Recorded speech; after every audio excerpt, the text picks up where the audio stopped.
Buenas noches. See, that's what I love about California. There's things we share. We say shalom, we say buenas noches. We're all on the same page. So I want to thank the first two storytellers. How amazing were they? And how much truth and how much connection in both of those stories, right? So imagine it's 1995 and you're a woman on public assistance and your first baby is 9.5 months and you find yourself pregnant and you don't know what you're going to do, but you show up to your county appointment and they tell you, whatever you do, you ain't getting more support. Imagine a state where the state wants to control your reproduction.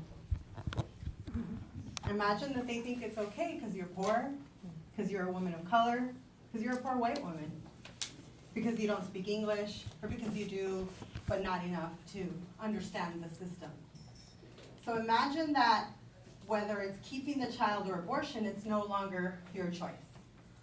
Imagine that the state is not in the South, because we love to pick on what we love to pick on, right? Even though we forget that in California we have Souths as well, right? Because if you're in the Central Valley and there ain't no clinic, there ain't no choice. And if you're a deep inland valley and there's no financial assistance to get you to the clinic, there's no choices. And if you're in San Diego County where maybe, the providers for whatever reason that day don't speak Spanish or Mandarin or Hmong, there's no choice, right? So imagine that the state I'm talking about is California. And what I'm talking about is the maximum family grant. It exists in California since 1994. How many of us knew this? And look around, very few hands went up, but it's not your bad. It's that we're in California where we make assumptions, things here must be better. So we need to remember, especially on Roe's anniversary, that when it comes to fighting for choice, we're talking about choices.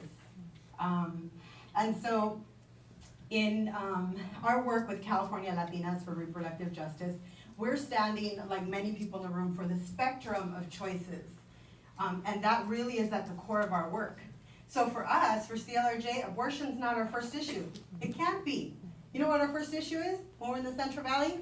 Where's the clinic? That's our first issue. Getting to the clinic, having access, having money to get on the bus to get to the clinic, having money to get on the bus to get to the clinic that's about an hour and a half away.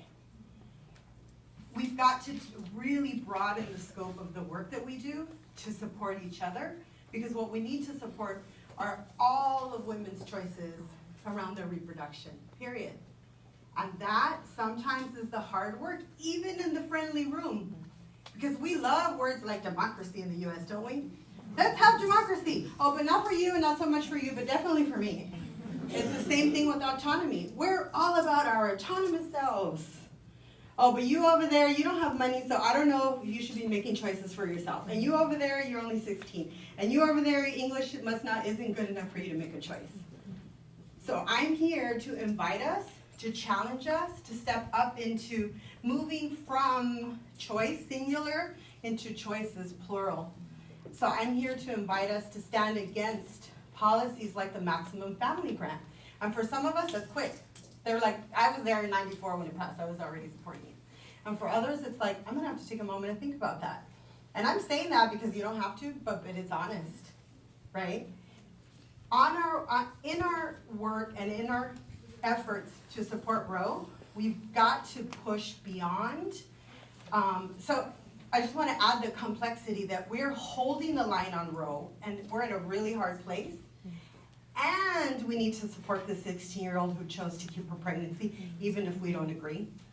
And we need to support the 39-year-old with 3 kids who finds herself at the abortion clinic, and she's so happy to have you speaking story with her, because you know what? Regardless of her racial, ethnic background, language, access, chances are she didn't talk to her own family. She didn't talk to her own sisters or her cousins or her coworkers, because the shame and stigma that is with us, it's still with us. We're all happy. It's 43rd anniversary? Well, how much of a win is it when people can't tell their story? So we've got a lot of work to do. We've got further to go. I'm gonna I forgot, I'm not telling the story today, I'm supposed to be done. We did, and then we passed this around. For those of you who were here early, we passed this around, and you saw some of the logos, and me and the computer don't get along. So all the logos didn't make it, but I was trying to put all the partners on there. We're going to be doing work, you're going to hear about parental notification next. So we're going to be doing work against parental notification and against the maximum family grant and against any other policies that are really standing in the way of women being able to fully make decisions for themselves, period. Because if we want to see this movement change, we've got to push beyond this idea of a singular choice. Because 43 years later, we ain't winning on the singular choice, so we've got to move. We've got nothing to lose at this point. Help us stand against the maximum family grant. Please sign the papers that we passed around tonight. We're going to have the clipboard there later. We're going to send you a link to the petition, and that's just the beginning. We're going to keep calling you, and I'm going to call, those of you who remember me from the last couple of years, where are your granddaughters at? That's what we got to do in this movement. Where are your granddaughters at? Thank you.